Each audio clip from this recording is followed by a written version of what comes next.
Hello po. Good morning, good morning, good morning Luzon, Visayas, and Mindanao.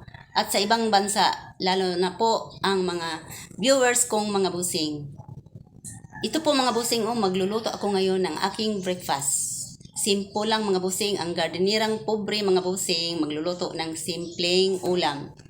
Sa pang-aga mga busing, wala akong ibang maulam, naisip na ulam. Ito lang po Ito po ang aking kunting beef.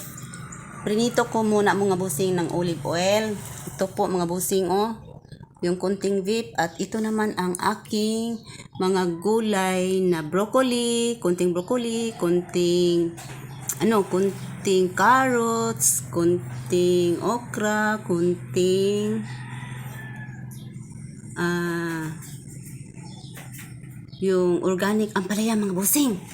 Meron po ako dito mga busing, nakalimutan ko po. Ito po mga busing yung mga talbos ng kamuti, isasahog ko po ito mga busing, at ang dahon ng ampalaya. Masarap po mga busing. Ito lang po ang ulam ng gardenirang pobre mga busing. Bye bye, siring iskiring.